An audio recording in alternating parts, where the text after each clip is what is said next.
এটি বাইকুনুর আঙ্গুর গাছ। ১ মাস আগে অনলাইন থেকে কিনে লাগিয়েছিলাম। গাছটিকে মাচায় তুলব। কিন্তু এইভাবে অনেকগুলো ডাল রাখলে গাছটি মাচায় উঠতে অনেক সময় লেগে যাবে। এদিকে আবার আঙ্গুর গাছের ডাল ছাঁটাই সম্পর্কে আমার কোনো আইডিয়া নেই। তাই যারা আঙ্গুর চাষে পারদর্শী তাদের ভিডিও দেখে আঙ্গুর গাছটির ডাল ছাঁটাই করছি। গোড়া থেকে শুধু একটি ডালকেই মাচা পর্যন্ত তুলতে হবে।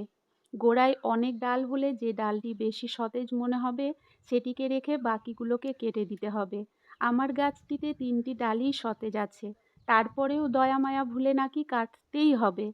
যাই হোক, মেন ডালটিকে রেখে গোড়ায় হওয়া দুটো নতুন ডালকে কেটে দিলাম।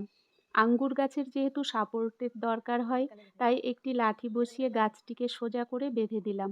সবশেষে সাপ ফাঙ্গিসাইড জলে গুলে স্প্রে করে দিলাম। এবারে কেটে দেওয়া ডালটিকে কোনো মতেই ফেলতে ইচ্ছে করছে না।